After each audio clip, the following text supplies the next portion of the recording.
He said, I won't mind your bad behavior. I know what God told me to do. Gaslighting, manipulation.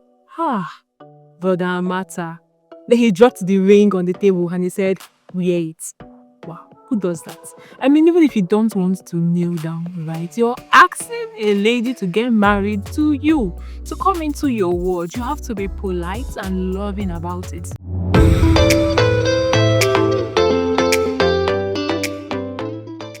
Welcome to Soule Haven, a safe place where mental, family, and relationship dysfunctions are addressed, providing you with tips so that you can live your best life. If you're a first-timer here, I'm so excited to have you in this place. If this is not your first time, thank you for coming back again. Please do well to subscribe, like this video, and share it because you would want your loved ones to see. So today we're going to be reviewing a movie that has been trending for days. I would say it's the most popular movie on the internet, specifically YouTube.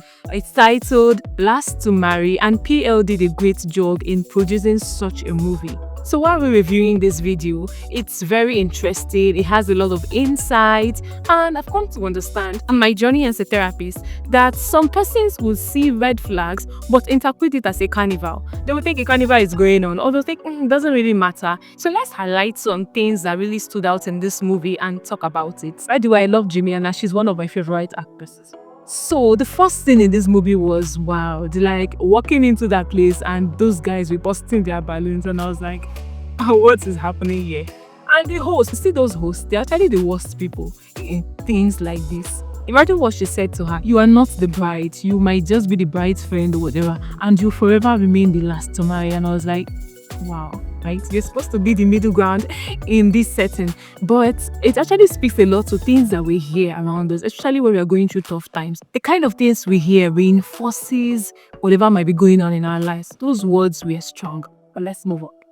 And then she went on to begging these guys, please just give me a chance. And I was like, what's happening here? I mean, each and every one of them insulted you. One said you're a sugar mommy. One said your standards are too high. Why would you have a house when you're single? And all of those. That was actually speaking desperation. Maybe she was ready to settle down with any of these guys despite what they said about her, despite how they saw her, despite how condescending they spoke about her. I mean, just like PL will say, desire is good, but desperation is dangerous. Another thing that stood out for me, and I want us to talk about it, was when she was speaking with her friends shortly after the dream she had. And she mentioned, oh, BA likes me. I think he wants to settle. He said he's going to settle down soon. I think he likes me.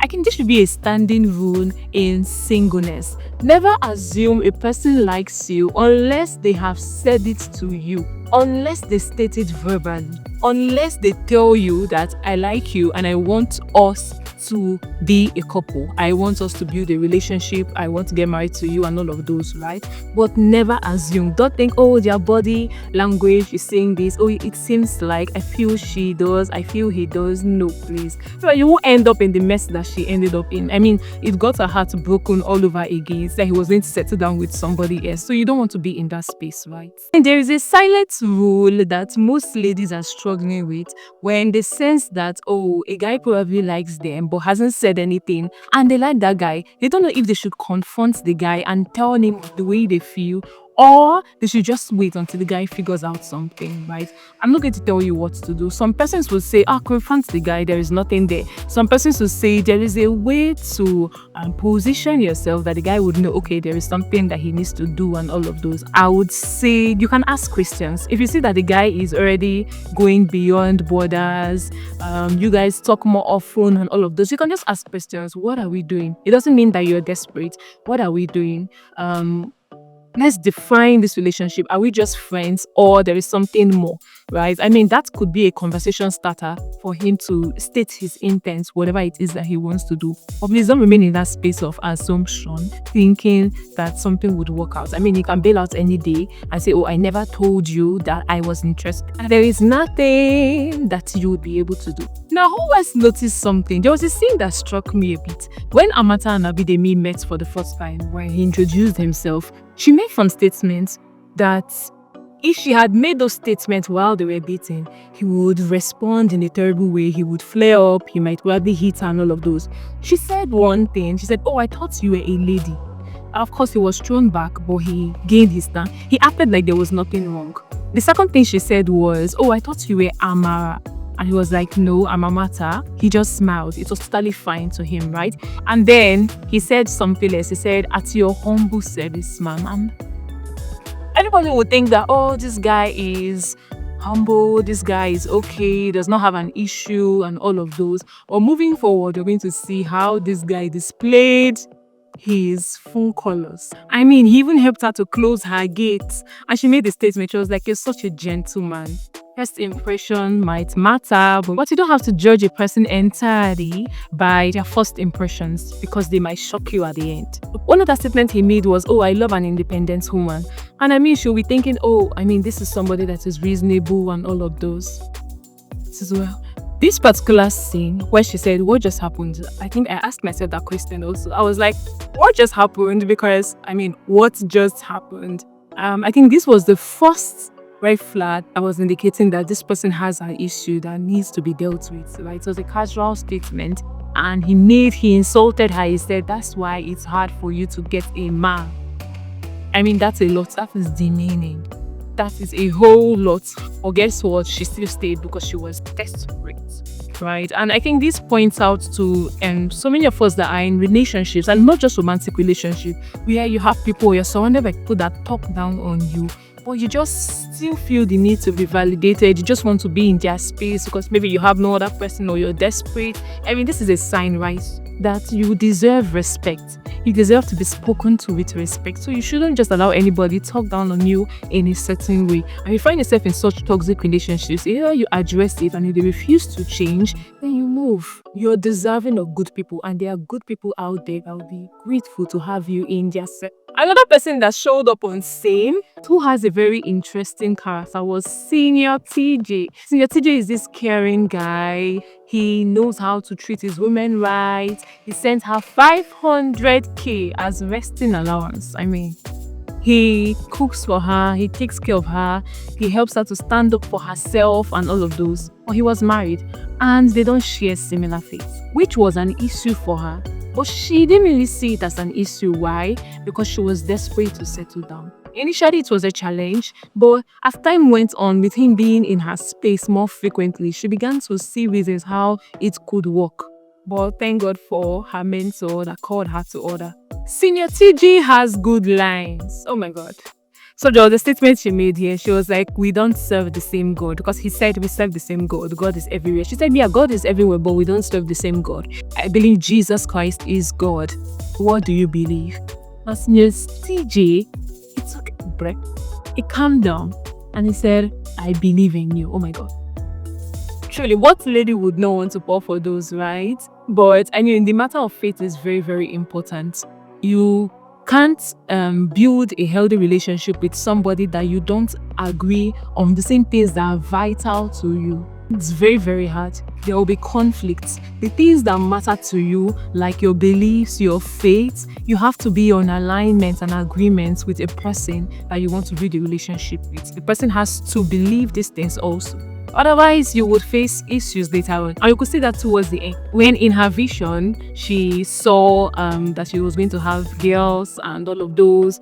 And he was like, no. She had plans for them, right? According to her faith. But he was like, no, I don't know this faith. We don't align on this faith and all of those. And we'll get to that point, right? But basically, there were fictions. She was not happy. So it's a thing that is very, very important that needs to be considered before you settle down with a person. Most people will say love is love and those other things don't matter. But trust me, love is not the only thing that makes up a healthy relationship.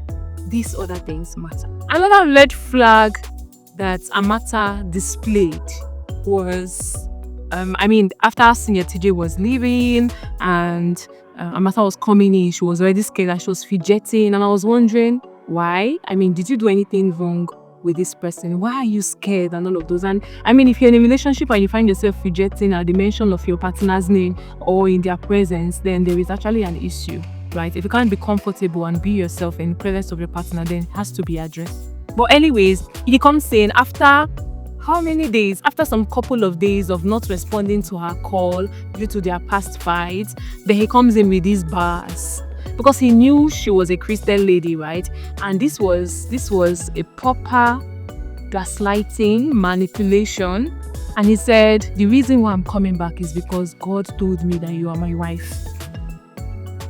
Even though you have bad character and so many other things he said. I mean, you need to see the movie, right, to understand this better. He used her desperation, he used her faith to get her hooked. From certain persons are in this space, right, that a person tells you that God said does not mean that God said. You also, you need to have your convictions before you make certain decisions. You should not bank on what the person is saying.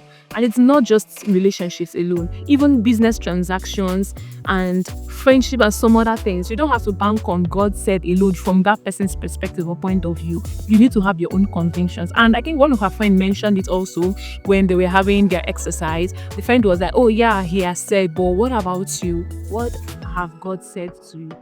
Right? And he made so many things, and these were red flags, insulting her. He said demeaning words, condescending words. Oh, I'm just proposing to you because God said you're my wife, but despite your bad character, or calling her old cargo. He said so many things, and she was there because she was desperate. I know that the essence of this movie was just to point this, but sometimes persons that display this attitude of desperation, when you look further at maybe their childhood or where they're coming from, you will see that at a certain point in their life or growing up, they were starved of some required level of love and attention that every man needs.